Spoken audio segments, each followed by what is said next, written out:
వీళ్ళలో నిలబడితే రెండో సినిమాకి మళ్ళీ రేపు పొద్దున్న నాకు పునాది అనమాట వీళ్ళు. ఈ సినిమాలు ఎలాగ ఉన్నా తర్వాత సినిమాకి మళ్ళీ నాకు ఫస్ట్ ప్రొడక్షన్ ఇచ్చిన వాళ్ళు కాబట్టి ఆ విలువ నాకు ఉంటుందని అదొక ఆస్తి కింద పక్కన పెట్టుకుంటున్నాను.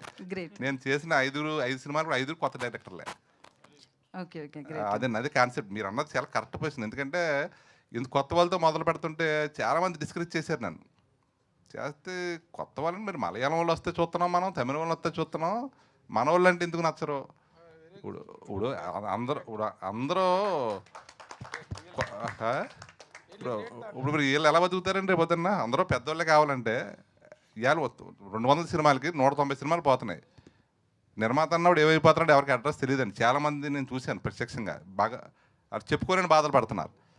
ఇటు వీళ్ళని ఉద్ధరించాలి, మేము నిలబడాలి. అందుకని లాభం మాట ఎందుకు? నేను ఇప్పుడు ఒక మాట మీద ఉన్నాను. చాలా చాలా గొప్పగా ఇన్స్పిరేషనల్గా మాట్లాడారండి మీరు.